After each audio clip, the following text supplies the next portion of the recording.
Welcome back to Coins World. Today, we're going to explore the 1972 Jefferson nickel, a coin that might seem ordinary at first glance, but holds a fascinating history and some valuable varieties that collectors seek. From its design origins to its mint marks, errors, and value in today's market, we'll go in depth into everything you need to know about this iconic 5-cent piece. So grab a seat, stay tuned, and let's dive into the full history of the 1972 Jefferson nickel. To understand the 1972 Jefferson nickel, we need to go back to its origins in 1938, when it replaced the Buffalo nickel. The Buffalo nickel, designed by James Earl Fraser, had been in circulation since 1913, but faced issues with excessive wear and difficulties in striking a clear design. Because of these concerns, the U.S. Mint sought a new design, and a public competition was held to determine the next 5-cent coin's appearance. Felix Schlag, a German-American sculptor, won the competition with his design featuring Thomas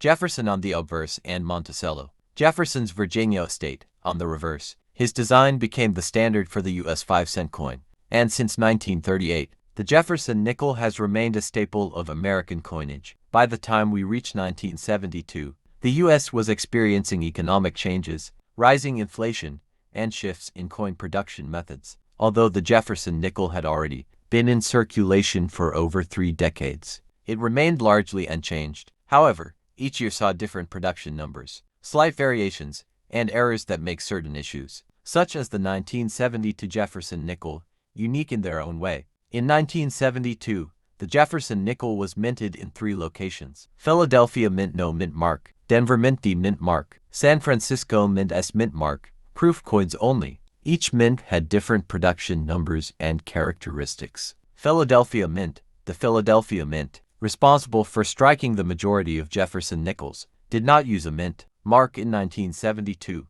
It produced a high number of coins for general circulation, and these are the most common of the 3 varieties. Denver Mint, the Denver Mint, identified by the D Mint mark, also struck circulation coins, and while they are relatively common, variations in quality and striking clarity make some Denver minted 1972 nickels more desirable. San Francisco Mint, the San Francisco Mint exclusively, produced proof coins in 1972, identified by the S Mint mark. These proof coins were not intended for circulation, and were struck with special dies to ensure sharp details and a mirror-like finish, making them popular among collectors. One of the most exciting aspects of the 1972 Jefferson nickel is the variety of errors and die variations that exist. These variations often make certain coins significantly more valuable. 1972 Full Steps Jefferson nickel. One of the most sought-after varieties in any Jefferson nickel series is the Full Steps designation.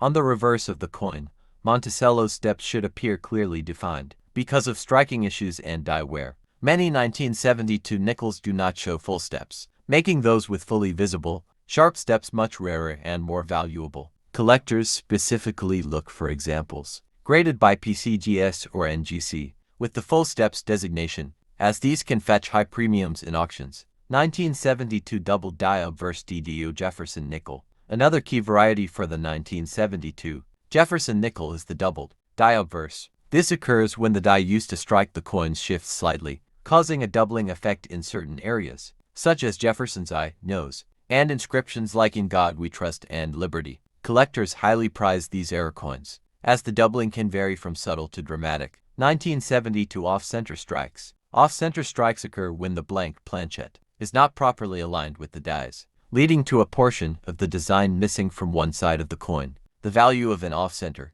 1972 Jefferson nickel depends on the degree of misalignment, with 50% off-center strikes that still show the full date being the most desirable. 1972 Clipped planchette error. This occurs when a portion of the coin is missing due to an error in the blank cutting process before striking. Clipped planchette errors can range from small, curved clips to more dramatic missing sections, making them intriguing finds for collectors. When it comes to value, the 1972 Jefferson nickel is generally common in lower grades but can become highly valuable in high-end conditions or with notable errors. Circulated coins. Most 1972 Jefferson nickels found in pocket change are worth their face value, about 5 cents, unless they exhibit a major error. Uncirculated coins.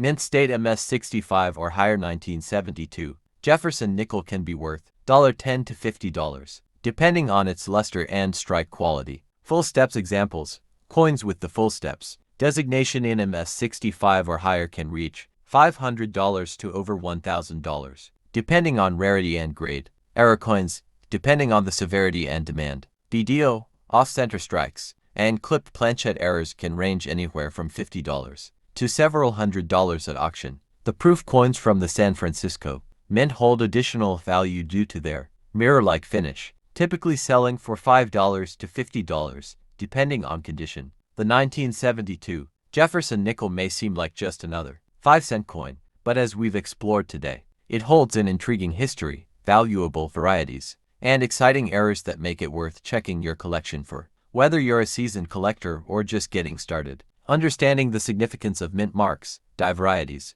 and condition grading can help you identify hidden treasures in your pocket change.